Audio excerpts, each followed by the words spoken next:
العالم بين يديك. شركة دنيا السياحة، سرعة في الخدمات، إصدار تذاكر، حجز فنادق، إيجار سيارات في جميع أنحاء العالم مع سائق. ويوجد لدينا فروع في كل من تركيا والمغرب وتونس ومصر. للاستفسار اتصلوا بنا على الأرقام التالية: 021 477 0953 021 721 1999، أو تفضلوا بزيارتنا بمقر الشركة في حي الأندلس بجانب قاعة الشعب سابقا، قاعة الشهداء حاليا. شركة دنيا السياحة، العالم بين يديك. بكل جرأة وموضوعية وبعيد عن التقليدية، من غير كات ولا مونتاج، نتكلموا بكل حرية. وعلى لبدأ FM تحلى أوقات العشية في برنامج ساعة فري ولا ساعة حرية، كل أحد واثنين وأربعة من 6 ل7 العشية. معايا أنا بشرى كريم. ساعة فري. لبدأ FM، رفيق وصوت الطريق.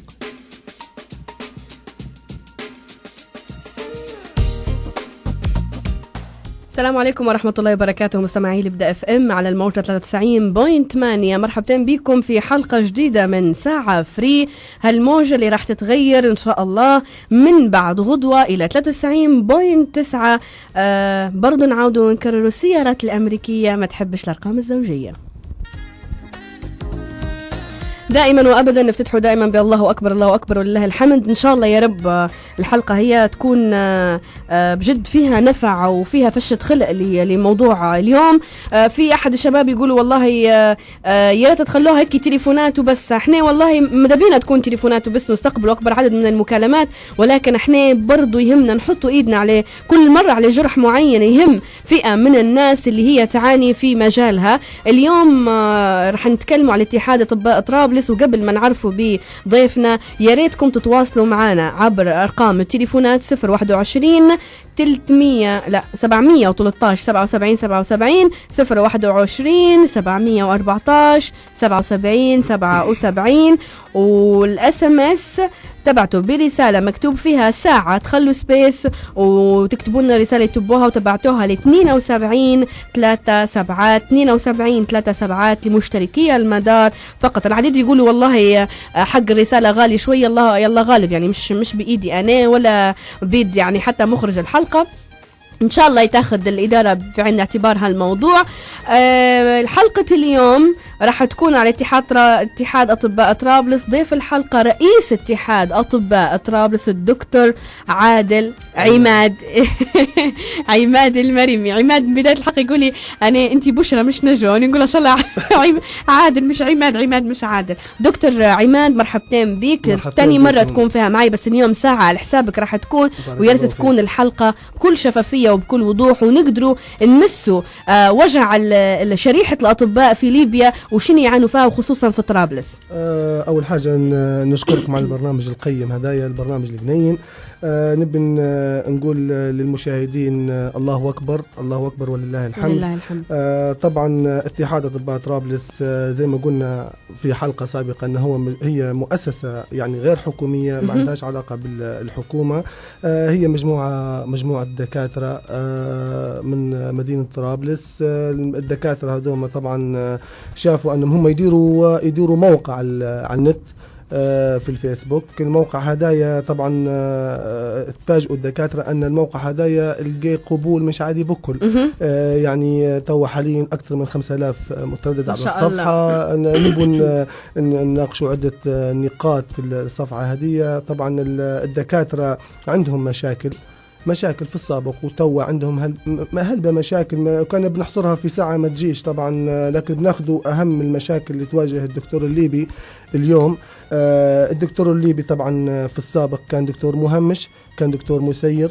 وأهم شيء دكتور عماد عدم الثقة في الدكتور الليبي. طبعا هي نبي نقول لك حاجة، يعني احنا الليبيين شعب واعي أكيد. طبعا لو أن الدكتور الليبي ما كانش دكتور كويس مش ما يشدش رئيس قسم في أمريكا، في بريطانيا، في كندا، في جنوب أفريقيا، يعني رؤساء أقسام. طلعوا من جامعة طرابلس، طلعوا من جامعة دير يونس، طلعوا من جامعة طلعوا من جامعات الليبية. يعني لو أن الدكتور الليبي ما هوش دكتور متميز، ما هوش دكتور فعال، ما كانش يمسك أي منصب بالبرة، لأن معترفين بين العالم الخارجي. يعني ولو أن الطبيب الليبي ما كانش طبيب متميز في خلال الأحداث هي، ما كانوش الصليب الأحمر أعطونا تحية. يعني الصليب الأحمر يعني منظمة عالمية أعطت التحية للدكتور الليبي. اتحاد أطباء طرابلس دكتور عماد اتحاد متكون من شباب دكاترة، أو هل هو خليط وهجين بين الجيل القديم والجيل الجديد؟ والله يا أخت بشرى، اتحاد أطباء طرابلس أول ما جينا لمجموعة الدكاترة هذه درنا قانون أساسي، ما نفهموش طبعا في السياسة، احنا ناس ما نفهموش في السياسة، درنا مجموعة نتوقعوا فيها أي موضوع عادي، بنجمعوا بعضنا بنديروا قانون أساسي، بنديروا محضر اجتماع، مشينا لوزارة الثقافة والمجتمع المدني قالوا لنا اللي يديروا فيها ضيا غلط. انتم الاتحاد ما عمره كان افراد، الاتحاد لازم يكون مؤسسات، جمعيات، نقابات، امور زي هي. اضطرينا احنا ناخذ صفوه الناس اللي موجوده هنا، الصفوه ناخذها بالوطنيه، ما نبوش ندخلوا حد ما بيناتنا. صح احنا ناس بنفتح العضويه توا ان شاء الله الاسبوعين الجايات حيكون في عضويه لجميع الاطباء في ليبيا، الأطباء في طرابلس مش في ليبيا.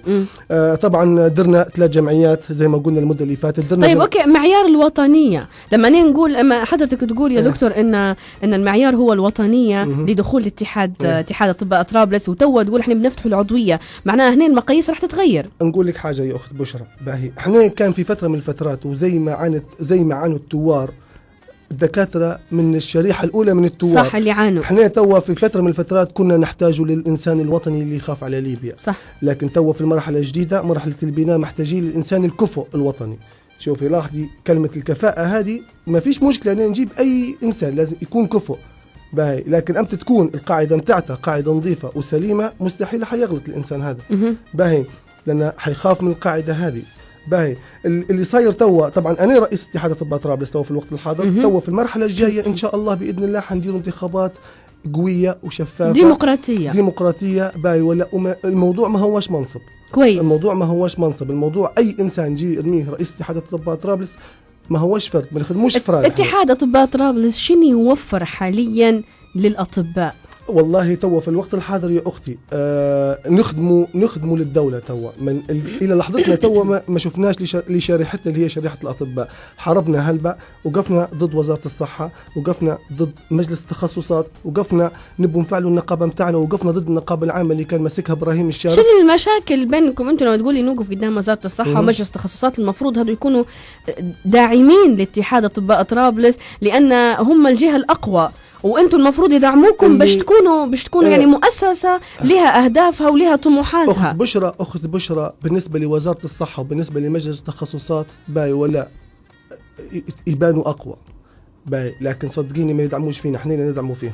كويس، انتم تمويلكم داتي، احنا تمويلنا داتي، احنا جهد باي ولا ونلمدوا في اغاثات باي ونرفعوا. يعني نعطيك على سبيل المثال الازمه اللي صارت في الكفره باهي توا المدة، لا الأزمة الأولى باهو اللي أزمة توا، احنا نعرفوا الأزمة اللي فاتت شن درتوا شو ما درتوش يا دكتور عماد. وفي سبها نفس الفكرة، وفي زوارة وفي جميل نفس الفكرة عفوا.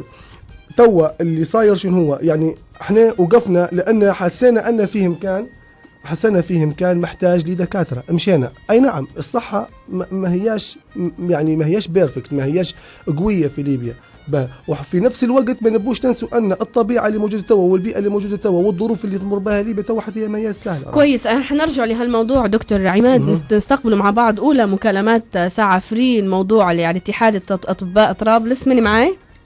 الو السلام عليكم. وعليكم السلام ورحمه الله.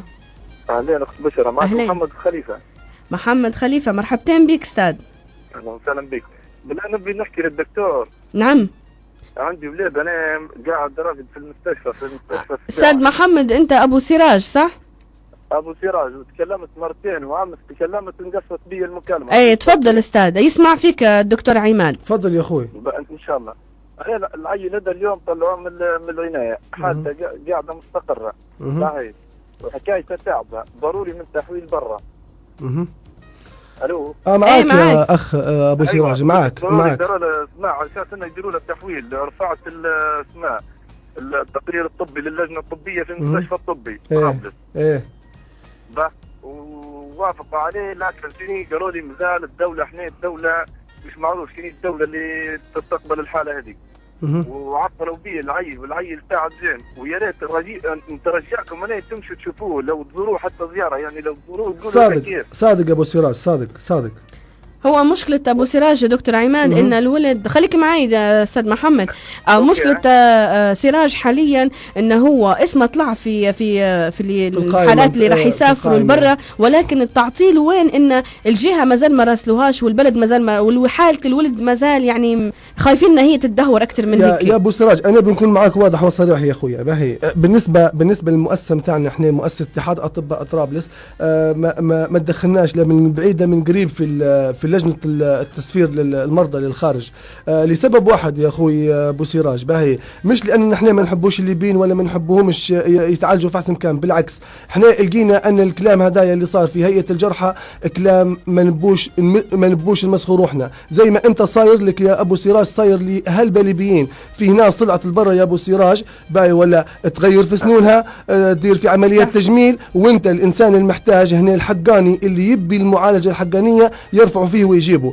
باهي انا ناشد وزارة الصحة اللي هي تو استلمت الملف متاع المرضى، باهي ولا انها تشوف للناس هذه. انا باش نكذب عليك نقول لك اني نبي ندير لك حل، نكون كذاب معليش نقول لك حاجة واحدة، انا حقك علي في حاجة واحدة. الكلام هذا دكتور ولكن نحن نبغوا مساعدة، يعني لما توقفوا وتساعدونا الله يبارك فيك. اي حاجة انت يعني ابو سراج يا ابو سراج انت اي حاجة تشوفها احنا نقدروا نساعدوك بها باهي ولا حنكونوا قدامك في اي وقت. طبعا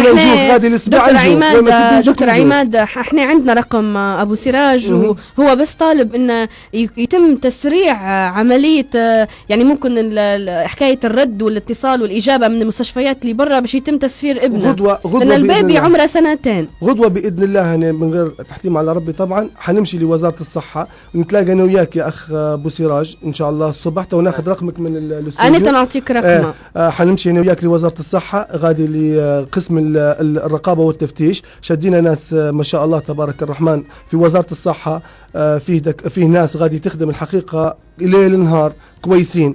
ما نبيش ندرز لك أنا على الوزارة في حدتها، أنا مانيش مع الوزارة، أنا ضدها في الحاجات الغلط، لكن القسم هذا يخدم مليح كويس، حقيقة الأمر يخدم مليح. حنمشي وياك حنتلاقوا احنا والسيد سامي ولا السيد محمد ولا السيد صلاح باي، ولا حنكلموهم على الموضوع نتاعك بإذن الله. ولو أني نقدر نساعدك بحاجة أو اتحاد أطباء طرابلس يقدر يساعدك بحاجة، صدقني مش حنبخل عليك بأي حاجة. أنا يا دكتور تفضل يا سيد. أنا مش مشكلة، أنا تو في كيف ما حكيت أنت قلت في ناس مشت غادي وقعدت تدهور والكلام هذا مزبوط الكلام هذا. أنا والله ما يهمني العيل هذا أرفعوه، حتى الدكاترة يرفعوه وأنا نقعد في ليبيا مش مشكلة. الله أكبر يا أخوي، والله يا أخوي يا أبو سراج باي ولا إن شاء الله يكونوا الليبيين زيك كلهم، لكن والله العظيم أنا لو أني نقدر نساعدك بأي حاجة، اتحاد أطباء طرابلس يقدر يساعدك بأي حاجة، قسما بآيات ربي حتلقانا قدام غدوة حنتصلوا بيك باي ولا الصبح إن شاء الله، ونتوكل على الله أنا وياك نمشوا للوزارة غادي ونحاربوا مع بعضنا، لأن نرى الموضوع زي هذا موضوع محتاج لوقفة الحقيقة. أبو سراج أنا طبعا مني أنا راح نعطي رقمك بإذن الله لدكتور عماد، وغدوة بإذن الله راح يصير في مقابلة بينك وبينه وتمشوا انتوا وإن شاء الله ربي يسخر لكم في الحال، وكذا حيساعدونا بإذن الله. إن شاء الله الله يفتح عليك إن شاء الله، وبإذن الله إن شاء الله ربي يشفيه إن شاء الله. كان يحكي الدكتور وقال احنا عندنا دكاتره ماسكين اقسام في الدول الاوروبيه مظبوط والله عندنا دكاتره حتى احنا موجودين، والله دكاتره ما شاء الله تبارك الرحمن، لكن امكانيات ما عندهمش. بالضبط صحيت استاذ محمد، الله يفتح عليك وربي يشفي مرضانا جميعا. دكتور عماد، حاله ابو سراج العديد منها طبعا يعانوا، وهذا طبعا فشل وتقصير من وزاره الصحه في ملف تسفير المرضى اللي هو من الدرجات الاولى اللي يستحقوا ان هم يسافروا برا. نرجع لنفس موضوعنا اللي هو نهدرزوا على الدكتور الليبي احنا كنا بالضبط. انا بس قبل من انت اشرت لي حاجه مهمه في بدايه، يعني اول ما وصلت لنا للقناه قلت ان في حاله اعتداء صارت اليوم في مستشفى معش ولد مستشفى الخضراء، هي مستشفى الهضبة الخضراء الهضبة الخضراء. طبعا الحالة هي حالة مؤسفة جدا جدا. في دكتورة زميلتنا اليوم في مستشفى الخضراء في قسم الإسعاف الأطفال تعرضت للضرب عن طريق ما هواش تاير وما هواش ليبي، معليش يسامحوني في الكلمة هذه، لو أنا ليبي راو احترمها وقدرها لأن هي تحترق من أجل صغارها. طبعا الدكتور هذه زميلتنا، مرت الدكتور صاحبنا طبعا هو يخدم في مستشفى الهضبة الخضراء، اليوم انضربت. وقفنا وقفة واحدة. طبعا احنا للعلم ما نسكروش المستشفيات، نبدو احنا الناس هي تبي خلينا نسكر المستشفيات، لان في ناس توا تخدم على حاجاتها، هي تخدم على المؤسسات، تبي تسكر المؤسسات باش تقولوا الله هي مات عهد معمر كانت 100 والدوا هذه مهناش. احنا احسن بهلبة منهم وارقى بهلبة منهم. شدينا الراجل هذا، حققنا معاه، قال اني من ثوار مصراتة، وهو بعيد كل البعد على ثوار مصراتة. منين طلع؟ طلعت طبعا جت امه وجابوه، بوه امه مصريه وبوه سوداني. فيه واحد من ثوار مصراتة الحقيقيين معانا في مستشفى الخضراء، الله يمسيه بالخير، دكتور محمد لجنف. شده وقال له انت اهنت مصراتة، حنكونوا ارقى منك، ما دامك انت تسفهت وقلت انا مصراتي، انا حنكون ارقى منك. يعني تبلى على تريس مصراتة. فخداه وقال احنا ناس نبوا القانون، نبوا دولة العدل والمساواة. رفع للداخلية ورفعوه وحققوا معاه توا باهي، وموجود في التحقيق. الدكتورة طبعا للعلم أن هي دكتورة الحقيقة، السبب الرئيسي أن هي ما فيش أسرة باش ترقد حالات باي، وهذا ما هياش ذنبها هي. يعني المستشفى كان معبي كومبليت، يعني ما فيش. ومدير المستشفى الدكتور عصام بشوير الله يمسيه بالخير، حتى هو دار جهده، اتصل بالداخليه، اتصل باللجنه الامنيه العليا، ما خلاش ما دار على خاطر الدكتوره هذه. ونفس الموضوع هذا صار في السباعه، ونفس الموضوع المده اللي فاتت، ونفس الموضوع اليوم. كلمني الدكتور عبد الرحمن البلزي نقيب اطباء طرابلس، صاير في الجلاء. يا اختي بشرى، احنا نشوفوا توا عايشين في حرب باردة في ليبيا. من اللي يكفل حماية الأطباء من هالاعتداءات؟ لأن كل واحد شاد كلاشن وما يلقاش اللي يبيه في مستشفى ما يقوم بالاعتداء. احنا نعرفوا عديد اللي صار لهم مدير مستشفى شارع الزاوية اللي انضرب في أكثر من حادثة، وبعض الممرضات اللي صارت لهم أو الدكاترة. احنا نعرفوا العديد من الحوادث اللي صارت. من اللي يكفلهم حقهم؟ أختي بشرى، أنا بنقول لك طرابلس صغير، الكلام هذا مش حتلقيه في الزاوية، مش حتلقيه في مصراتة، مش حتلقيه في الزنتان، مش حتلقيه في جادو، على طرابلس صغير. يعني طرابلس عروس البحر هذه راي خليط بالضبط. نبي نقول لك حاجه باهي، احنا لو اني توا انضربت في مستشفى باهي وسكرت المستشفى، وجوا عندي جروبي في المستشفى سكروا المستشفى، من الضرر الليبيين باهي، ولا من هو اللي استفاد؟ ما استفادش الدوله الليبيه ولا استفادت ليبيا، أرى اللي استفاد ناس معينة تبي تدير الشوشرة. هي احنا في مرحلة توا، مرحلة المفروض لازم ندور الاستقرار. احنا رانا كنا في جبهات. هل اتحادكم يكفل حماية أطباء المنضوين تحته؟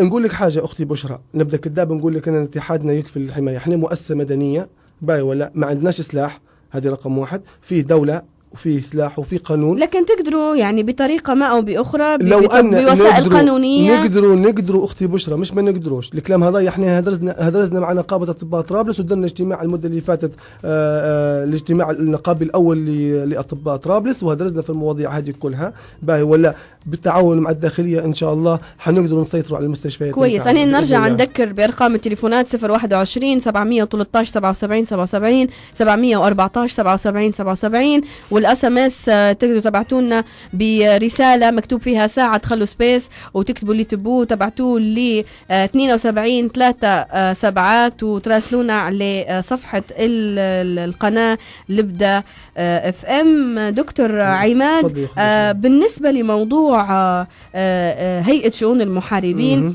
في بعض الأطباء اللي شاركوا في الجبهات، وفي اللي سيب دراسته، وفي اللي كان دكتور وسيب المستشفى، ويعني بارك الله فيهم. هو يعني هم ما يستنوش لا شكر ولا هم يحزنون، ولكن ان هم قاموا بهالشيء يعني اقل شيء نقدر نديره لهم. ولكن هيئة شؤون المحاربين أو غيرها من الهيئات اللي تولت باندماج بعض الدكاترة تحتها ومساعدتهم وكذا، هل هذا ممكن يسبب نوع من الحساسية بينهم وبين دكاترة يعني آخرين، يعني ممكن كيف متخرجين أو مش لاقيين خدمة أو كذا أو كذا؟ نقول لك حاجة أخت بشرى، احنا ناخذ الموضوع. طبعا الطبيب الليبي يحتضر من يومه الحقيقة، يعني ديما الهم جاي في الطبيب الليبي باهي.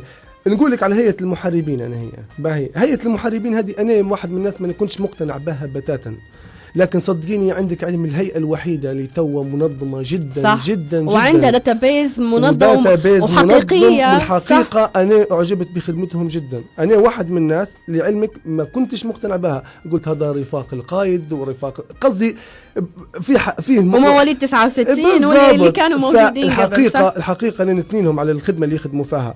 الدكاترة أختي توا صاير لهم تهجير قسري، زي ما صار قبل. كيف؟ باهي نقول لك شو اللي صاير بالضبط. الدكتور الليبي يا أختي ما عنداش أي إنسان مهتم بالتدريب متاعه. باهي يعني واحد يوصل عمره 32 سنة ما عندهاش بيبر، هذا كارثة. باهي شو معنى بيبر؟ بيبر هي شهادة. باهي شهادة سيرتيفيكيت. باهي شهادة تدل على المخلوق. الدكتور هذا اجتاز لمرحلة البكالوريوس وبدا دكتور. هل مش موجودة السيرتيفيكيت أو الشهادة هذه تنعطى لها؟ هذه كان متريس عليها الله إن شاء الله ربي يحاسبني من باش نسبها توا على الهواء الطلق السيد مصطفى الزايدي إن شاء الله، مانيش عارف شو بنقول له. هذه أمانة وخانة إنسان يخدم لمصلحته الشخصية، إنسان دمر الدكاترة الليبيين، دمرهم بمعنى الكلمة نفسيا وتعليميا، وباش ما تبها أنت دمرنا. أوكي ممكن يكون في هالموضوع معنا تليفون ناخدوه معنا. عبد الحكيم. ألو مرحبتين بك. كيف الحال؟ الحمد لله تفضل. أخبارك؟ الله يفضل عليك إن شاء الله. بالله عندي ملاحظة نبي نوجهها للدكتور بس. أي تفضل يا محترم. يفضل عليك ان شاء الله. والله يعني في المده الماضيه مشيت عندي حاله تعبه.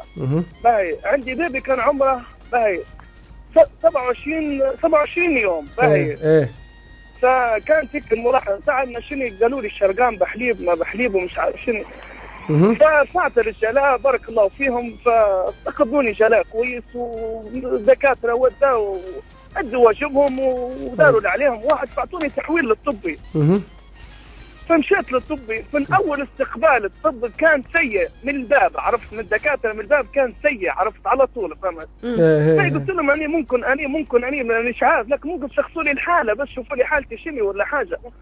تصدق ما ليش اي جواب لها. تصدق استاذ عبد الحكيم انا قبل انت يعني الموضوع هذا كنت راح نسال فيه الدكتور عماد نقول له يعني ليش معامله بعض الاطباء او بعض العناصر الطبيه الموجوده في مستشفياتنا سيئه لهالدرجه تخلي حاله المريض تنفر ان هي تمشي للمستشفيات. عندك الحق. انا بنجاوبك يا سيد عبد الحكيم على الموضوع هذا. باهي طبعا الدكتور يا سيد عبد الحكيم زيك زيه هو بني ادم زيك زيه يحس ويشعر. انا جيت هدرز انت انا نرميك توا في امكان الدكتور يا سيد عبد الحكيم في الاسعاف غادي ما عندكش امكانيات 150 مخلوق يجيك يقول لك شنصرف حالتي انت بني ادم. انا معاك في الكلام هذا يا سيد عبد الحكيم. باهي الكلام اللي تقول فيه انت في بعض الدكاتره يتنرفزوا معاك، في بعض الدكاتره ما يعاملوش في المرضى معاك. باهي هذا كله انا معاك، لكن هذا اراه الطبيب الليبي يا اخوي عبد الحكيم نفس اللي عايش فيه انت، نفس الماكله اللي تاكل فيها انت، هو زيك زي ما انت تتنرفز يا سيد عبد الحكيم هو يتنرفز. باهي انت انسان مقعمس في الاسعاف لمده 12 ساعه. باهي يشوف في 500 600 حاله. باهي وكل حاله يا سيد عبد الحكيم مش تجي الحاله بروحها، لا يجوا معاها 4 ناس، 4 من الناس. باهي امه واخته ومرت عمه ومرت خوه. دكتور عماد عفوا الكلام اللي تقول فيه مزبوط ولكن هذا مش عذر. اكيد إن مش عذر. أنا انسان مريض نمشي لمستشفى ما يعني من واجبهم يكون عندهم وسعة بال وابتسامه مرسومه على وجههم. المعاناه نفسها. انا تو استاذ عبد الحكيم ممكن يعني هذا جزء مثال بسيط على اللي صاير. انا لما نمشي بديت لما نمرض ما عادش نحب نمشي لاي مستشفى، نمشي لمصحه مرات. مزبوط كلامك مزبوط. انا سيد عبد الحكيم سامحني يا دكتور. تفضل يا محترم. تفضل يا محترم. سامحني علاش يكون استقبال لائق وبيحسسوك بانك ما عندكش مريض ممكن في الدول المجاوره. صح كلامك ما يكونوش نفس الصوره. نقول لك حاجه سيد عبد الحكيم الكلام هذايا اراه تراكمات. انت كلامك مزبوط 100%. باهي من وجهه نظرك ومن وجهه نظري انا كدكتور باهي كلامك مزبوط 100% وما لهاش اي غبار. باهي لكن انت يا سيد عبد الحكيم باهي طبعا اللي عنده المريض هو بروحه مريض زي ما يقولوا فهمت كيف؟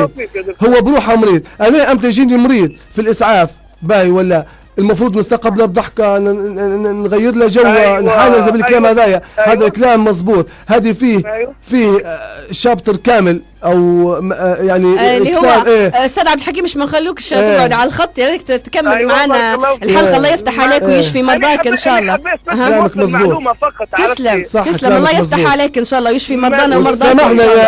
سامحنا يا سيد عبد الحكيم على الموضوع اللي صار لك. دكتور عماد سامحنا اخي سامحنا بارك الله. دكتور عماد الموضوع نفسي اكثر منه عضوي. مرات انا يكون عندي مجرد رشح. والله سيدة يا اختي بشرى اقسم بالله انت لو انك انا بري ارفع الاذاعه انت باهي وبري قاعمزي في الطبي. انا مشيت عفوا الطبي راهو حاله خاصه جدا جدا. علاش حاله خاصه؟ انا علاش نقول حاجه واحده. انا مشيت المده اللي فاتت الاسبوع اللي فات لقسم الاورام اطفال عافانا عافاكم الله. وانا ريت بعض الاشياء او بعض التصرفات اللي قدامي بصراحه استأت منها كثيرا، لان المفروض انها ما تصيرش. يعني توصل ان هي اللي تسيق دار ولدها او بنتها، والخدمات يمشوا ويجوا في الممر غير ضرب لبني زي ما يقولوا، وياكلوا في المستكه وجوهم مليح ويسمعوا في الاغاني. والام انا نكلم فيها نقولها كيف انت تسيقها؟ تقول لي يا بنتي انا درجه التعقيم المفروض توصل لهالدرجه، هي مش موفرينها لنا. ودخلتني للتواليت وورتني شاريه يعني مواد التعقيم كامله باش تعقم. ناهيك عن هيك الولد يبكي صغير. انا اللي مشيت للغرفه نتاع الدكاتره قلت لهم البيبي يعيط. باهي تو نجو. نقول لك حاجه اختي بشرى، انا امي توفت في 2003. عاد مراتك ان شاء الله ربي يغفر لها. شوفي في 2003 مش توا بعد الثوره، انا السايدكس ما حصلتاش اللي هي الماده بتاع التعقيم، ما حصلتاش. الموضوع هذا من قبل اختي. باهي نقول لك انا مش مع الدوله راه. باهي انا مش مع الدوله، بالضبط. احنا ما نبوش نطلع مبررات. ما نبيش نطلع مبرر للدوله. الدوله مقصره فعلا مقصره. ناخذ تليفون مع بعض دكتور. الو ايوه معك شعبان علي عمار صحفي بصحيفه النور الليبيه. اهلا وسهلا بك استاذ شعبان. اهلا وسهلا بك يا محترم. طبعا انتم منذ قليل كنت نسمع في برنامجكم على الطب ممكن اليوم على المستشفيات الجديده. الو تفضل استاذ معانا. طبعا انا صحفي سوقت في احداث اللي جرت المده الماضيه بين فرقدين ودواره. والان انا في مستشفى الخضراء. ايوه هذا مستشفى صراحه يعني منذ يوم 7/4 لحد هذا اليوم وانا نزيل في هذا المستشفى. ان شاء الله ربي يشفيك استاذ. ان شاء الله ربي يشفيك يا محترم. بصراحه يعني شوفت انا الكوادر الطبيه الليبيه بصراحه ما شاء الله عليها. بارك الله فيك. والاهتمام والقيافه الدكاتره والممرضين والفنيين الكل. وكذلك يعني جد فرحتي حتى في يوم الايامات جمودة حتى 3 ساعات قلنا باش نسافر لتونس من حاله هذه. رفضت انا العلاج في تونس نتيجه الاهتمام اللي لقيته هنا في مستشفى الخضراء. الله يفتح عليك عليها الشهاده استاذ شعبان. الحمد لله. هذه شهاده واحنا المشكله انه يعني فوق ان الليبيين الكل يعني الدكاتره كل الليبيين ما شفتش يعني دكتور ولا فني اجنبي. الله اكبر يعني يا سيد. يعني احنا حتى لا استاذ شعبان، احنا لما نحكوا بصفه عامه نعرفوا ان في بعض يعني في بعض من الناس الوطنيه اللي تخاف على ليبيا قبل ما تخاف على نفسها، هذا نعرفوه. ولكن الناس الثانيه اللي تحاول تشوه كلمه الطب والاطباء في ليبيا هذول اللي نحكوا عليهم الشريحه هذه. فمن العيب ان انت حالف على قسم وبجد وحالف يمين انك انت تؤدي هالمهنه هذه بكل ضمير وبكل مهنيه. صح. يعني اضعف الايمان حتى ملاك الرحمه اللي هم كانوا ملاك رحمه توا يعني واحد يتعود من الشيطان. صح. يعني بكل اسف. والله اخت بشرى انا بنقول لك طبعا نشكر السيد اللي كان تو موجود. استاذ شعبان ان شاء الله ربي يشفيه. طبعا مستشفى الخضراء مستشفى الحقيقه مستشفى رائع، مش تقولي نخدم فيه تو. لا على فكره هو من المستشفيات اللي هي فيها الضبط والربط. اليونيفورم نتاعهم اللي هي اللبسه نتاعهم قيافتهم جدا كويسه وراقيه ونظيف. المستشفى كويس انا نمشي له ونعرف شنو فيش ما فيش. ولكن احنا نقصدوا على المستشفيات. أنا بنعطيك حاجة خدها. أنا مش قاعدة هي ما هياش قاعدة. إحنا كنا نهدرز على موضوع اللي قلت لك أنا مانيش مع الدولة. الدولة مقصرة في هلبة حاجات وهذه موضوع مفروغ منه. أنا كليبي حر هيك نبي الثورة تنجح ونبي ليبيا تنبنى صح. هل أني نوقف ونعتصم توا في الوقت الحاضر؟ اللي سكروا المستشفيات من فترة فاتوا يا دكتور. وإحنا سمعنا أكثر من مرة ومشوا إذاعات سجلوا وصوروا معاهم. وفي مرضى يعني ما عندهمش إلا المكانة هو ما عندهمش كيف ينتقلوا لمستشفى تاني. يعني من جهة أنا نعذرهم من جهة نلومهم. ولكن قفل المستشفيات يعني يعتبر خطأ من الأخطاء المفروض أن هي ما صارتش. هل المستشفى أي مستشفى هل الصحة واقفة على الدكتور؟ أبداً. الصحة أختي بشرى الصحة راهي منظومة. صح. الدكتور معاه تمريض، معاه تكنيشن، معاه بواب، معاه واحد يحميه. صح. معاه واحد قصدي سلسلة. لو أنها السلسلة هذه البواب يقدر يسكر لك مستشفى أختي بشرى. باهي لكن احنا واخدين الطب راهو دكتور. فهمتي؟ الدكتور بني آدم باهي يحس قصدي انت انا نجيك بس نوسع بالي معاك، انت الاولى يجيني الثاني بس نوسع بالي معك، الثالث نقول لك كلمه، الرابع قصدي بني ادم انا. هو معانا مكالمه من مروان باش ما نخلوش يستنى. مروان. السلام عليكم. وعليكم السلام ورحمه الله وبركاته. كيف حالك يا اخت بشرى؟ الحمد لله، كيف حالك مروان؟ باهي تمام الحمد لله. انسنا. كيف حالك يا دكتور؟ مرحبتين اخوي مروان، الله يخليك الله يخليك، بارك الله فيك، الله يسلمك. تفضل يا مروان. منورين الابداع يا اخت بشرى. تسلم بوجودكم. والله ديما نسمع صوتك وديما نسمع فيك انت. باهي الحمد لله. ان شاء الله تمام. شو الامور؟ الحمد لله. شو تحكي لنا على الطب في ليبيا؟ هي وين طب اختي؟ والله المده اللي فاتت يا مشيت الساعه 3:30 جاني زي المغص في بطني، مشيت قالوا لي عندك تسمم ايه مش عارف شو ضربوا لي إبرة، قاعد معاني لتو. لا حول ولا قوة الا بالله. وين ضربتها الإبرة؟ في شارع الزاوية. والله شارع الزاوية. والله العظيم قاعد معاني لتو، يعني قاعد مش مضبوط يعني مش مضبوط. وهي المشكلة وين يا استاذ مروان؟ ان لو كان في دولة تانية بامكانك انك انت تاخذ تعويض وتفتح تحقيق في هالموضوع ويسري هالموضوع، ولكن احنا في ظل عدم وجود قانون وعدم تفعيل قضاء ما زالت الامور ملخبطة، فواحد يخليها على ربي ويقول يلا الستر وخلاص. معناها توجعك بطنك مرة تانية، خذ حبيبات حلبة وان شاء الله ربي يشفيك وخلاص. هذا وواحد يقعد كافي خير شر في الحال. المغص يا سيد أنور. ألو سيد مروان. سيد مروان. ألو. أيوة تسمع فيا يا سيد مروان؟ أيوة نعم. أيوة دكتور. سيد مروان، احنا طبعا ما نبيش نقول لك أن الطب في ليبيا طب يعني قوي هلبة باهي، لكن قصروا معاك هم في المستشفى غادي ولا ما قصروش معاك؟ نعم. شافك دكتور؟ قلت لك غادي ولا ما شافكش دكتور؟ شاف الدكتور قالوا له ضربوا له مش عارف 3 إباري في إبرة واحدة. كانت عندك حموضة حاجة أنت؟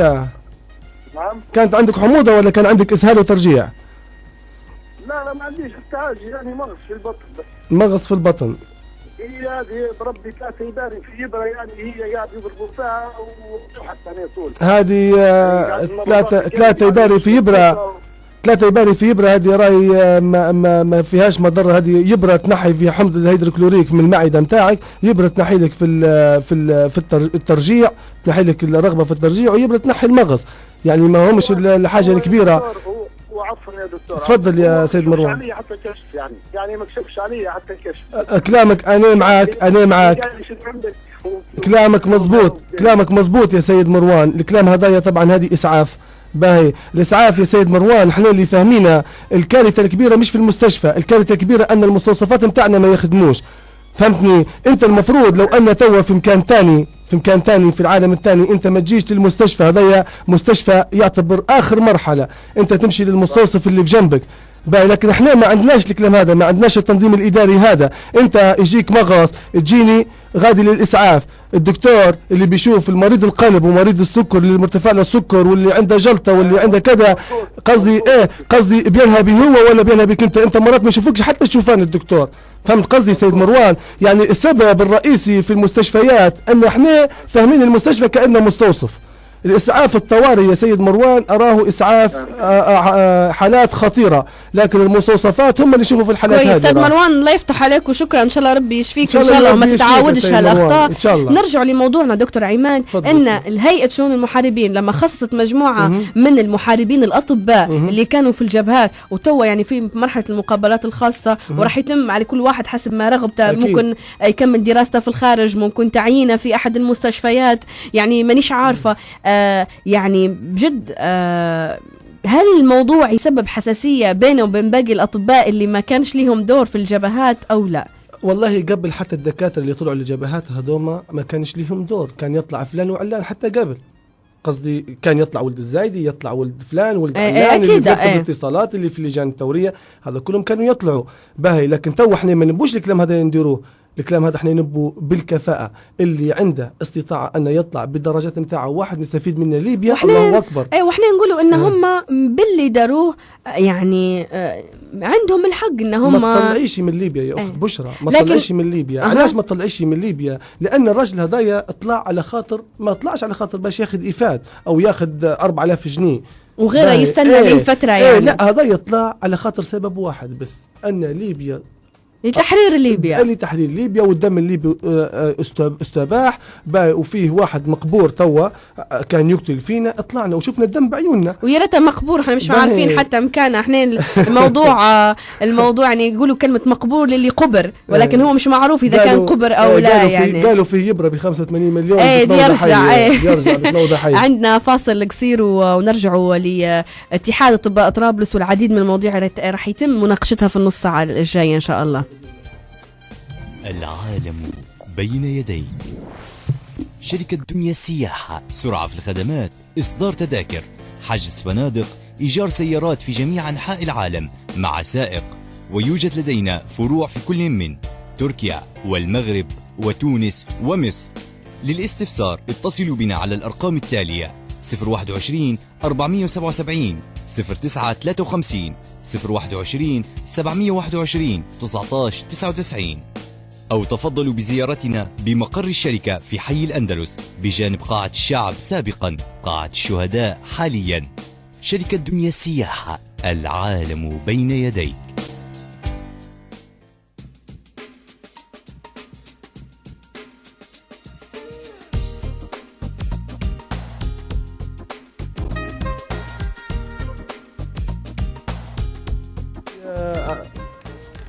مرحبتين بكم. دكتور عماد قلبه معبي تحت الهواء وعلى الهواء عندما يقول، واحنا اكيد معاه.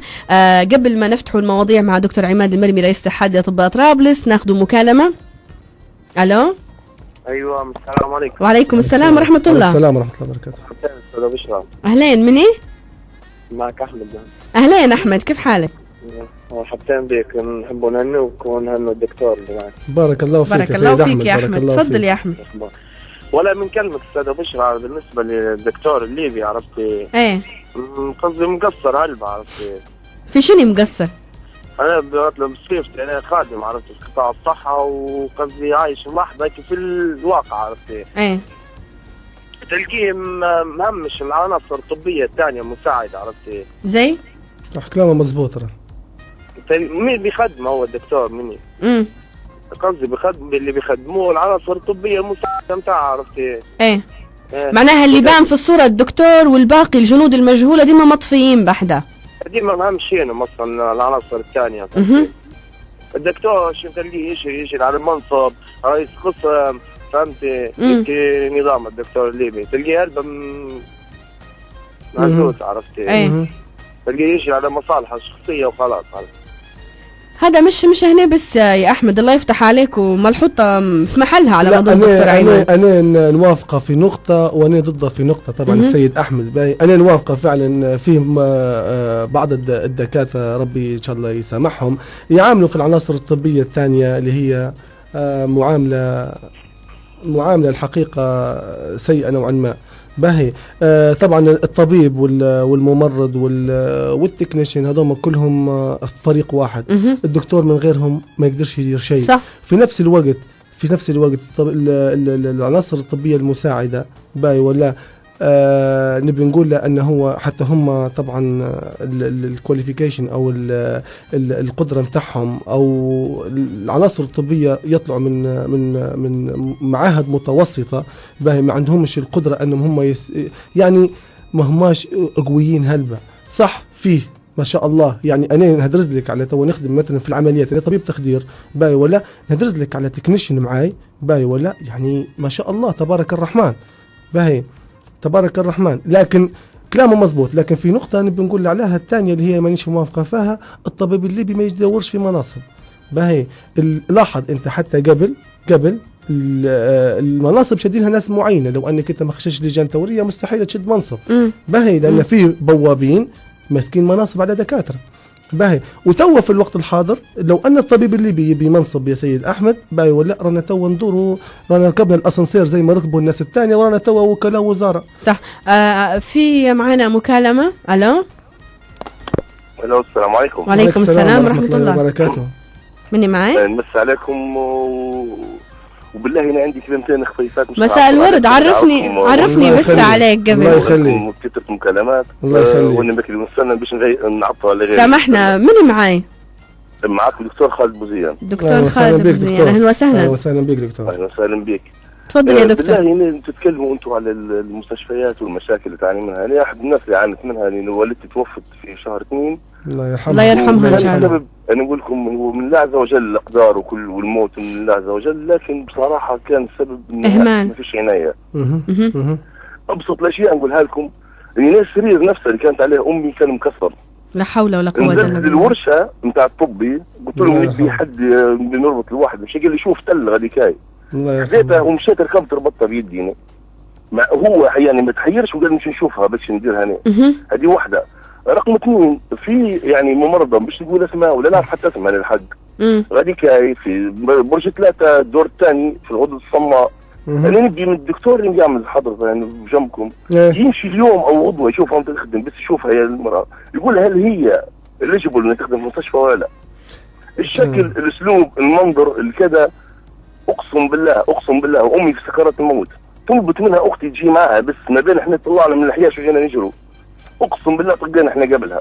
لا حول ولا قوه الا بالله. والله يا دكتور لما سمعت الكوريه ثاني يوم ان امي توفت قاعده تبكي كوريه.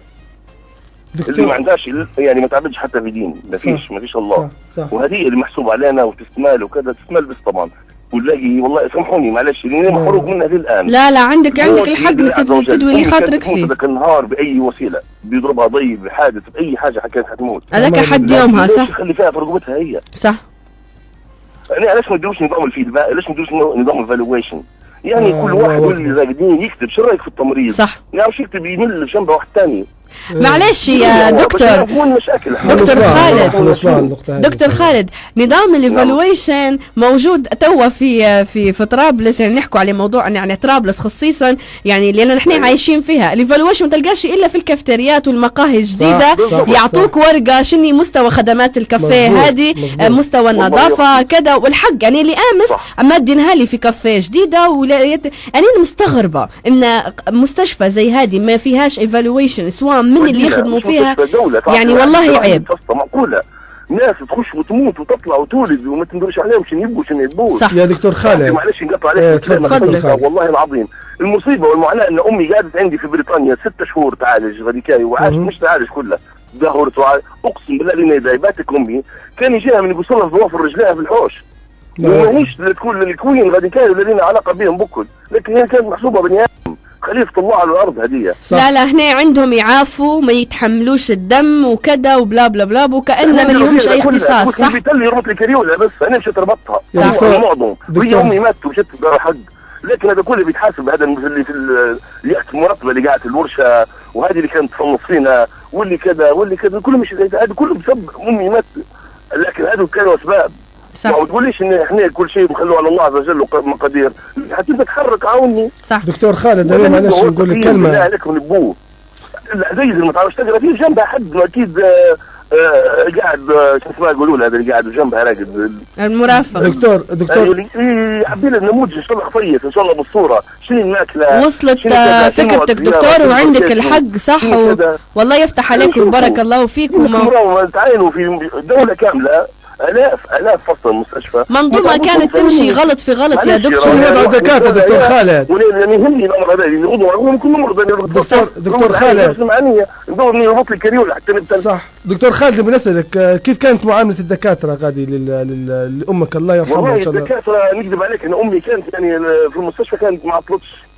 حتى كل عشت يوم أو قولوا يومين بكثير. جت يعني حالة سيريس. حد ما نكذب عليك عندي عارف. صح كلامك مزبوط من وجوه المعاملة. صح. في التمريض. لا نقول لك حاجة سيد خالد. في دور الكورية نفرح. نقول لك حاجة سيد خالد باهي أنا من بيش الموضوع هذا إن شاء الله ربي يتقبلها برحمته. ان شاء الله ربي يتقبلها برحمته. نبي نقول لك يا سيد خالد الكلام هذا مزبوط. في عندنا بكل اسف نفس القصه اللي هدرس فيها الدكتور خالد هذه صارت لي الدواء هذه في 2003 ترى صارت لي يعني امي بنزلها للسيتي سكان الله يرحمهم جميعا. الله يرحمها. ممرضه يكلم فيها الدكتور يقول لها بري نزلي الحاله الفلانيه وانا طبعا دكتور كنت في سنه رابعه في هيك الفتره باهي قالت لها مانيش منزلتها الدواء هذه في 2003.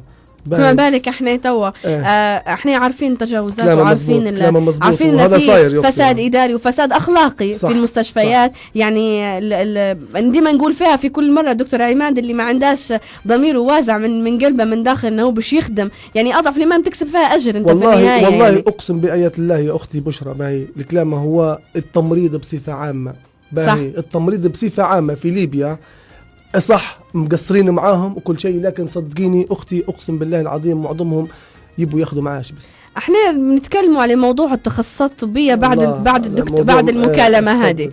الو السلام عليكم. عليكم السلام ورحمه الله وبركاته.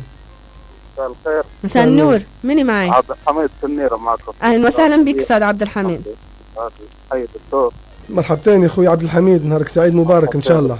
الله يسلمك ويخليك. تفضل استاذ.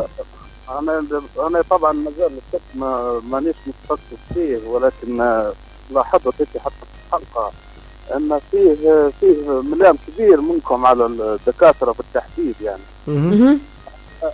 مع ان انا اللي نشوف فيه ان فيه خلل في كل المستشفيات. نلاحظ في حاجه ان الدكاتره عندهم معلومه ودكاترتنا ما شاء الله يعني تبارك الله. بارك الله فيك الحمد لله. في خلل يمكن يكون اداري، خلل تنسيقي، لانه مش معقوله ان الدكاتره كلهم في مستشفياتنا قصدي نفس المشكله، اهمال او عدم اهتمام بالمرضى وكذا. عندنا مشاكل ثانيه ما نعرف يمكن هل المختبرات عندها اوقات معينه، هل تصوير في انواع من التصوير مثلا. هي منظومه يوجد بها العديد من العيوب يا استاذ عبد الحميد. ما هيش ممرضات او مرضى ممرضات ودكاتره فقط، ولكن انت زي ما قلت حضرتك هي منظومه تشوبها العديد من الشوائب والعيوب. لكن احنا بس لان الاكثريه في قدامنا بالضبط الدكتور والممرض، فهذا علاش يعني الاكثريه الواحد بيركز عليه. يعني الله يفتح عليك استاذ عبد الحميد وبارك الله فيك. دكتور عماد الكلام اللي يقول فيه صح دكتور عبد الحميد، مش الدكتور والممرض فقط هي سبب العيب في المستشفى، ولكن لان هم وجه القبول زي ما يقولوا. نقول لك حاجه مع احترامي لشخصك الكريم باهي، الدكتور زي ما عنده حقوق عنده واجبات. شور اكيد. احنا لو ان فهمنا الكلمه هذه فهمناها نقدر نحلوا هالمشاكل من غير فلوس. هل انت تقصد ان المفروض لازم نوفروا بيئة كويسة للدكتور او للطبيب باش يقدر يعطي من وسط قلبه؟ يعني المفروض ان الدولة تكون متضامنة مع اطباء اللي طالعين توا، سواء اللي يخدموا او اللي كيف متخرجين توا، باش هالاطباء يعطوا ثقتهم برضو في انفسهم ويعطوا اقصى ما عندهم، باش على الاقل يعني احتراما حتى للمهنة اللي يخدموا فيها. صح. انا نقول لك المعلومة ما هياش نقصتهم الدكاترة الاطباء الليبيين باهي، الدكاترة الليبيين معلومة بري لاي دكتور هدرزي عليه تعرفي تقول لي هذا وين قراه. فهمت الفكرة الوحيدة اللي فيه شنو هو ان الدكتور باي ولا ما هواش تلاقي الجو المناسب، هي هذا المناخ المناسب. مشكلتكم مع مجلس التخصصات الطبية، وحنا نعرفوا ان في مهاترات ما بيناتكم كبيرة، يا ريت توضحها لنا. والله طبعا احنا مكلفين لجنة بالموضوع هدايا اللي هي اللجنة الإعلامية اللي هي جمعية الدكتور او كل الأطباء بالموضوع هدايا. طبعا يترأسها الدكتور أيمن هرامة. مشي هدرز مع مجلس التخصصات. مجلس التخصصات طبعا كان هي عبارة عن مؤسسة لمصطفى الزايدي وأتباعه. شن تخدم هالمؤسسة؟ هذه طبعا المؤسسة ما تخليش أي واحد، لو أن جبتي دكتور ليبي من برا جاي واخد شهادة عليا من برا يجي لي مجلس التخصصات يدير لليبيان بورت اللي هي الشهاده الليبيه رقم 1 او كأنه ماجستير رقم 1 باهي. وما فيش اي واحد في ليبيا هنا يقدر يدير اي حاجه الا الليبيان بورت باهي. مع انك تمشي لاي مكان في العالم تلقي فيه تلقي فيه الكنديان، تلقي فيه الكندي، البريطاني، الامريكي، كل شيء تلقيه باهي الليبيان بورد. ومع ان الليبيان بورد ما هواش معترف بها في اي مكان، تمشي بها للتشاد يقول لك ما تخدمش بها قسما وما زال موجوده هي.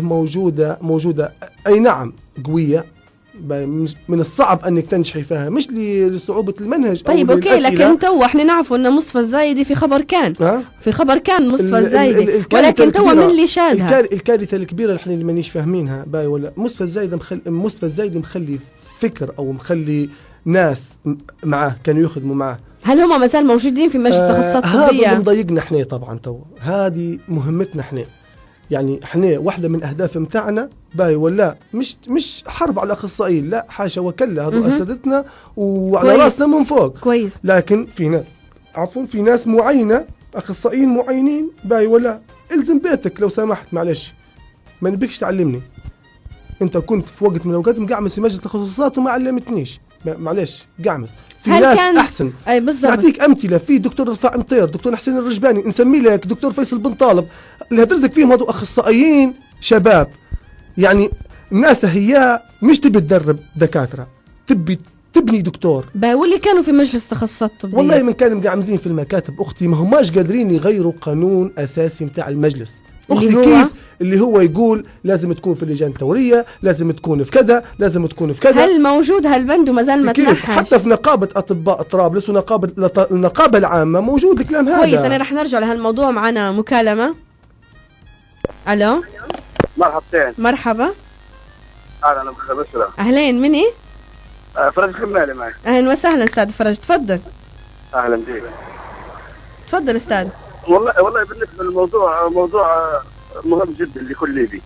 واحنا سمعنا مشاكل، حتى الدكاتره اللي معاك انت هذا دكاتره في الطب وصار لهم مشاكل مع افراد من اسرهم. صح. فما بالك مع الشخص العادي كيف يعني وضعه. صح. والمشكله ان الاطباء والممرضين ما يشوفوش للعمليه انها عمليه انسانيه بالدرجه الاولى معناها.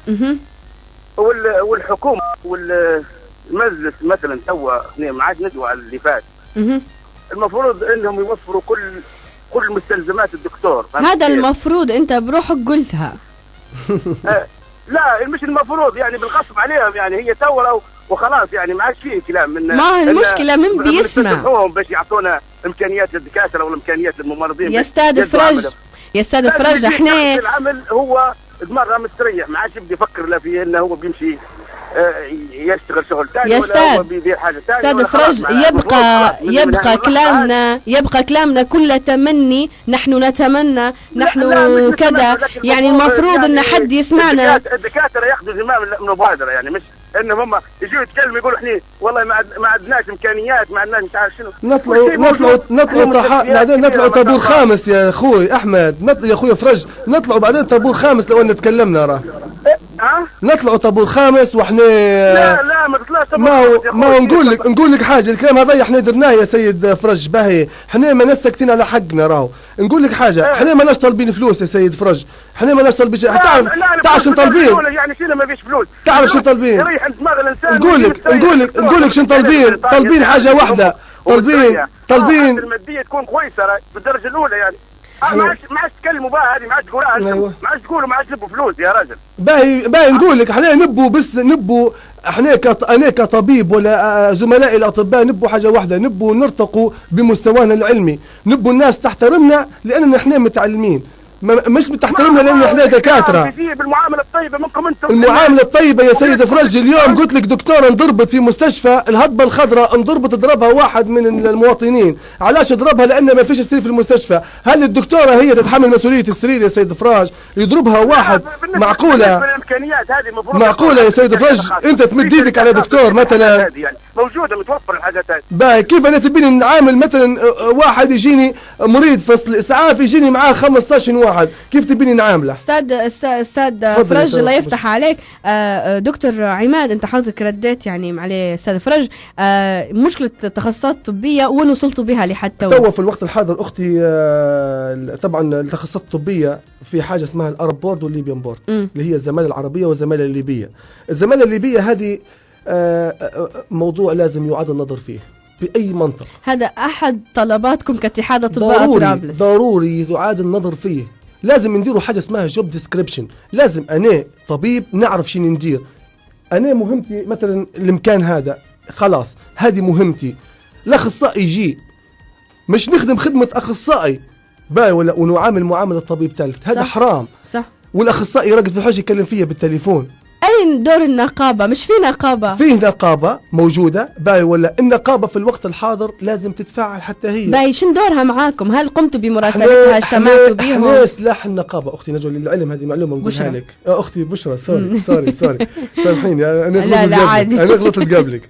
احنا طبعا سلاح النقابة. اتحاد أطباء طرابلس باي ولا عبارة عن مجموعة من الدكاترة مشجعين في نقابة أطباء طرابلس باهي النقابة هذه لازم تتفاعل. تو الحمد لله درنا الاجتماع الأول النقابي الأول لنقابة أطباء طرابلس مع اتحاد أطباء طرابلس. لا احنا أطباء، احنا أطباء في النقابة باهي كويس. مش كاتحاد. ليش انفصلتوا على هالجسم؟ ما انفصلناش، احنا ما انفصلناش. احنا تعرفي شنو السبب اللي خلانا نديروا اتحاد أطباء طرابلس باهي ولا؟ لأن النقابة متاعنا احنا واخدين عليها فكرة مش مزبوطة، ان النقابه ما تخدمش وان النقابه كذا. ليش ما فعلتوش النقابه؟ ليش كثرت هالاجسام؟ لان كان فيه واحد اسمه ابراهيم الشارف في النقابه العامه. عندك علم اختي، جونا في الاجتماع النقابي بتاعنا الاول جونا نقابه اطباء الزاويه منتخب انتخاب، نقابه اطباء خمس، نقابه اطباء مصراته باهي، وكلهم شباب تبارك الرحمن باهي، كلهم شباب. ما فيش واحد عمره 50 سنه. مش بيقدم لي هذا واحد عمره 50 سنه معلش.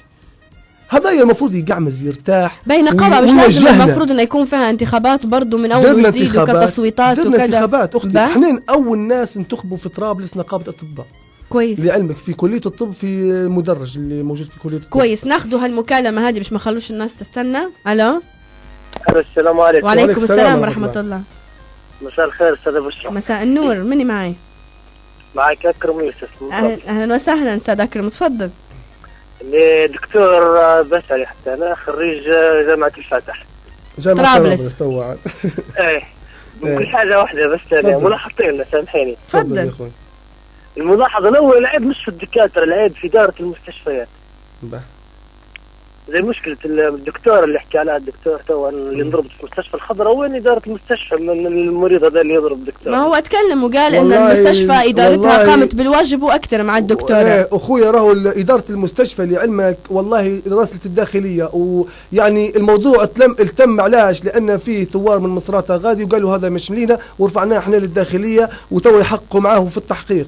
باهي إدارة المستشفى قصدي العيب حتى مش غادي، المفروض ما تصير حتى، المفروض في إدارة المستشفى من أول ما يخش المريض مع الباب مفروض ما يخش مع حد بروحه، بس يقول لك المستشفيات تلقى مليون يحوسوا للداخل. سيد أكرم، اسمك أكرم صح يا سيد أكرم. تعرف شنو يقول لك بعدين لو أنا قلت معلش راجل برا؟ يقول لك وين كنت أنت يا متى كنت في الجبهة؟ صح، ردهم دي مواتي. تعرف يا أكرم نقول لك حاجة أخوي، تعرف شنو يقول لك؟ أنت وين كنت يا متى كنت في الجبهة؟ نقول له في جبهة أنت مشيت، يسكت. فهمتها؟ حاجة ثانية، خليني نعطيني كلمتين. تفضل يا سيد أكرم.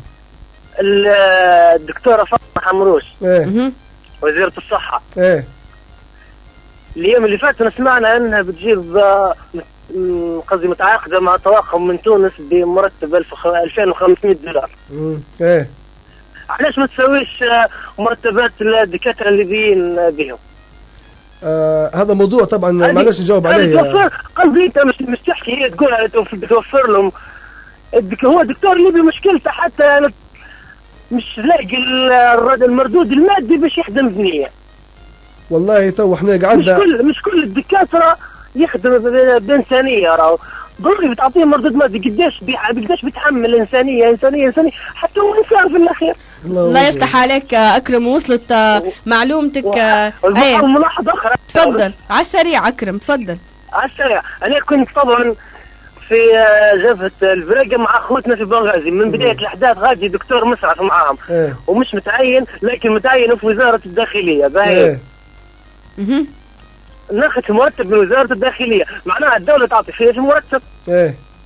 بندير انتقال لوزارة الصحة الدكتورة فاطمة ما بكش. لا مش راح ترضى. لا هي قالت لنا برا. هي مش راح ترضى لأن قالتها بصريح العبارة يا أكرم. بنقول لك حاجة يا سيد أكرم، الدولة تعطي فيها في مرتب، علاش ما نمشيش نخدم في المستشفى قاعد؟ احنا هذا الكلام راح نقولوه توا مع دكتور عماد. شكرا أكرم. هذا اللي قلنا عليه من الأول، إن شباب خدموا في الجبهة وبعدين مرات يتم تعيينهم مرات مش في الصحة، يعني مو حرام إن القراية كلها راحت. أنا توا معلش أختنا بشرى باهي بنقول لك حاجة باهي. احنا توا في مرحلة بناء صح؟ باهي نكلموا بمنطق نوعا ما. احنا في مرحلة البناء اوكي. نقول لك حاجة، الناس اللي خدمت في الجبهة خلاص انا معك، شكر الله سعيكم. مش شكر الله سعيكم، يقعدوا ما يطلعوش من الصورة، لكن ما يقولش انا خدمت في الجبهة. بارك الله فيك دكتور السيد اكرم باهي ولا؟ لكن انا ما نبيش ليبيا تعاملي لاني انا كنت في جبهة، ما تميزكش. معلش انا مانيش طالع على خاطر باش السيده فاطمه الحمروش تاخذني ولا تحترمني، لا انا عندي احترامي من الاول. طيب يا دكتور، وزاره الصحه على راسها الوزيره يعني المفروض انه يكون لكم الحق ان تجتمعوا بها، تعرف شنو صاير في النقابه، شنو صاير في اتحادات الاطباء، يعني وين هالمساعي هذه وين؟ لعلمك الدكتوره فاطمه الحمروش باهي وزيره الصحه توا وزير الصحه توا باهي ولا ما عنديش علاقه بها انا كمؤسس مجتمع مدني باهي. اللي يهمني في الموضوع كله اني نخدم كل واحد خدم في مكانه، صدقيني تمشي. معناه انتم ما درتوش محاوله مع الوزاره انكم يعني يكون في لا يعني وقفنا ضدها الوزاره.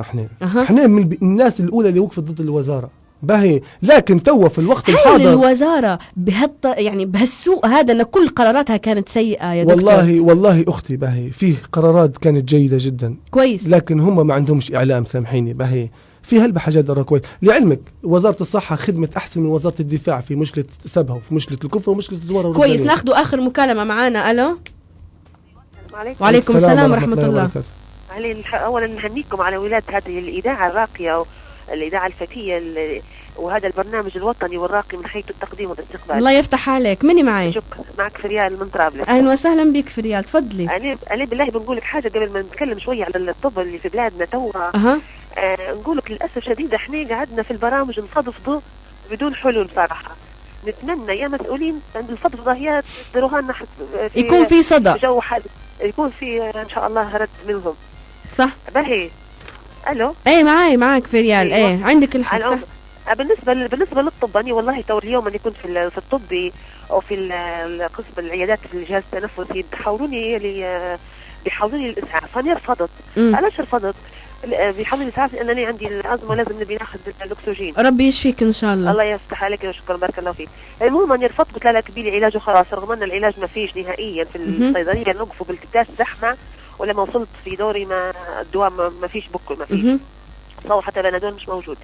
المهم قلت لك انا بالنسبه للاسعافات تو الواحد يبدا مريض عنده صدر عنده الازمه، معقوله هو محول من الجهاز التنفسي من العياده مكتوب انه هو يحتاج كذا كذا كذا، فعلاش شنو الداعي انه هو لازم يمشي لحجره الكشف هذيك اللي بعيده عليه حجره الاكسجين، ولازم يوقف ويعطي البيانات نتاعه وتجيه الدكتوره وتكشف عليه وكذا، وبعدين يبعتوه للاكسجين، والاكسجين تصوري بحجره النساء فيها مقوله بريزه واحده بس الاكسجين، يبدو تسوي كل نهار قاعدين يستنوا واحده بس، يعني واحده لوحده. تصوري مره اضطريت انني يعطوني للحجره الاطفال خشوني، يعني هذا شيء مؤسف جدا. فانا ما نحبش الاسعاف لانه فوضى، ما فيش الاسعاف السريع يعني. الله يفتح عليك فريال. طبعا احنا يا ريت كنت تكلمتينا قبل شويه. الله يفتح عليك وربي يشفيك ان شاء الله فريال. سامحينا دكتور، وين راح توصل اتحاد اطباء طرابلس؟ اتحاد اطباء طرابلس دار خدمه لا باس بها الحقيقه باهي. يمكن كانت الخدمه هذه مش باينه للعيان، لكن درنا خدمه كبيره هلبا باهي. تو احنا في صدد اننا احنا ما عندناش علاقه باللجان الطبيه الخارجيه، هذه ما هي شغلنا، احنا بنخدموا في الداخل كدكاتره. باب العضويه امتى راح يفتح؟ باب العضويه ان شاء الله في خلال اسبوعين، لان احنا تو ندوروا على المستشفيات باهي نشوفوا في القوة البشرية متاعنا. هل يشمل العناصر الطبية ولكن فقط الأطباء؟ الأطباء اللي متخرجين من جامعة طرابلس، الأطباء الليبيين. طبعا هذه فيش عندنا شروط عضوية، احنا كويس. عندنا لجنة خاصة بالعضوية مدارينها. صفحتكم على الفيسبوك اتحاد اطباء طرابلس. اتحاد اطباء طرابلس. طبعا بنقول لك ان كل جمعية عندها قوة بشرية. جمعية التنسيق الطبي عندها قوة بشرية، جمعية أطباء العاصمة عندها قوة بشرية، جمعية الأول دكتورز أو كل الأطباء عندها قوة بشرية باهي. احنا اخترنا الحاجات هي لسبب معين، في تكتيك في الموضوع باهي. أطباء العاصمة ما عندهمش علاقة باللجان التسرية في المستشفيات، لكن عندهم علاقة بالكارير نتاع الطبيب، بالمهنة نتاعته، كيف يطور في المهنة نتاعته. عندنا علاقة بالمركز التدريب باهي، عندنا علاقة بالمشاكل اللي تصير للطبيب عندنا علاقة بالمشاكل العمرية للطبيب. طيب أوكي، معناها الاتحادات والنقابات يعني كلها تصب في مصلحة الطبيب أكيد. وكلها يعني احنا طبعا يعني البرنامج يعني خلاص انتهى، ولكن أنا بنستقدم بس بنزيد فيه 5 دقائق لأن في حاجة لما أنا نشبح كل هالاتحادات أو النقابة أو كذا أو كذا أو كذا كلها لمصلحة الطبيب، مصلحة الجرحى أو مصلحة المرضى وين؟ هل يعني ما نلقيناش مؤسسة تقوم لمصلحة المريض؟ أنا فاهمك في نقطة أختي باهي. احنا السبب القيامنا بالموضوع هذايا كله المريض اللي بيرى، ما هياش مصلحة الدكاترة. أنا لما نعرف في تجاوز، نعرف في خطأ طبي صاير لي ونعرف إن في دكتور غلط، أنا وين نمشي؟ وقفي له. عندك علم اللي بنقول لك حاجة أختي باهي، عندك فيه دكاترة احنا وقفناهم كويس. معناها هذه أنا نستشعر من كلامك يا دكتور عماد. أنا لو يصير في خطأ طبي في مستشفى ما نلجأ كأحدى الحلول، مش الحل الوحيد، كأحدى الحلول لاتحاد طباط طرابلس، نجيب لكم اسم الدكتور والخطأ اللي داره وكذا وكذا. هل بإمكانكم أنتم تم محاسبته بطريقة ما أو بأخرى؟ احنا نقول لك مش أن احنا لو أن أخطأ ثبت عليه الخطأ، ثبت عليه الخطأ، فيه نقابة نحي منه إذن المزاولة. كويس. يعني بكلام الدكتور عماد نرى أن في مستقبل يعني مشرف لمهنة الطب في ليبيا إن شاء الله بإذن الله. أختي اللي بنقول لك احنا بنخدموا على حاجتين باهي، بنخدموا على المريض وفي نفس الوقت كويس. يعني هذا الكلام اللي بنسمعه إنه مش كل شيء للطبيب يعني منظومة اتحاد الأطباء طرابلس أو غيرها من الاتحادات أو مؤسسات المجتمع المدني المفروض جانب منها يكون إنساني للمريض، لأن المريض مرات لا حول له ولا قوة.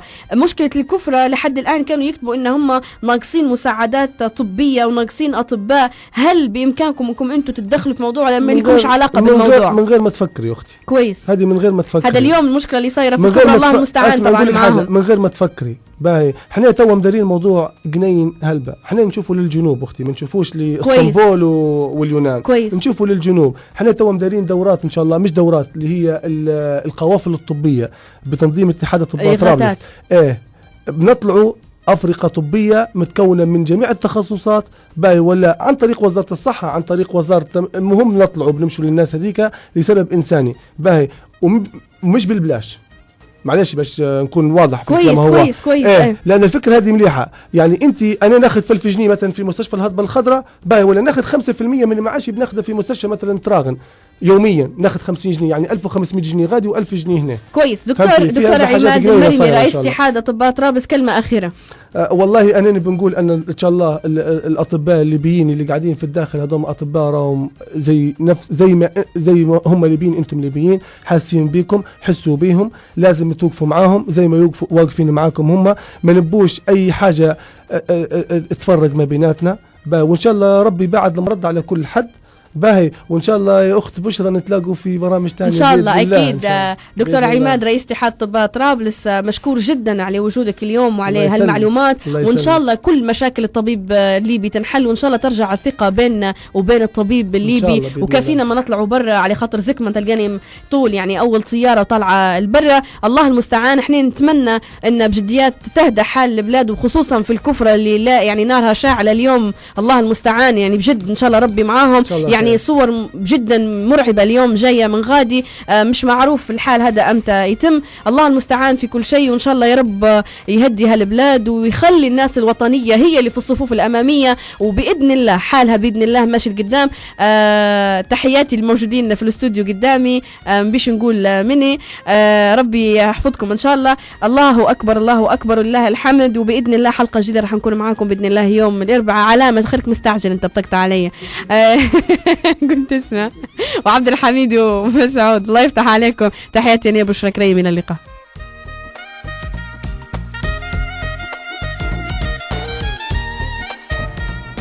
العالم بين يديك.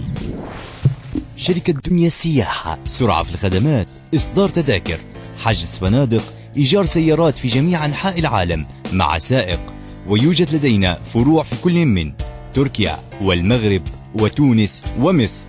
للاستفسار اتصلوا بنا على الأرقام التالية: 021 477 0953 021 721 1999. أو تفضلوا بزيارتنا بمقر الشركة في حي الأندلس بجانب قاعة الشعب سابقا، قاعة الشهداء حاليا. شركة دنيا السياحة، العالم بين يديك. برنامج بالليبي يأتيكم على لبدأ اف ام كل سبت وثلاثاء على تمام 7 مساء، ويعاد كل اثنين واربعاء على تمام 2 ظهرا. لبدأ اف ام، رفيق وصوت الطريق.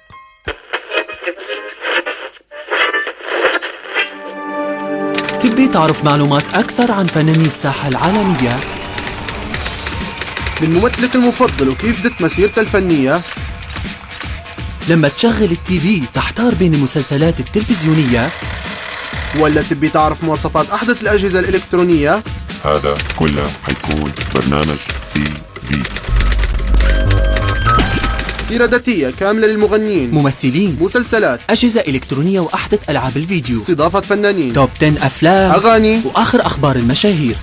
برنامج سي في كل خميس على راديو لبدأ اف ام من 8 حتى 10 مساء. لبدأ اف ام، رفيق وصوت الطريق. بكل جرأة وموضوعية وبعيد عن التقليدية، من غير كات ولا مونتاج، نتكلموا بكل حرية. وعلى لبدأ اف ام تحلى أوقات العشية في برنامج ساعة فري ولا ساعة حرية.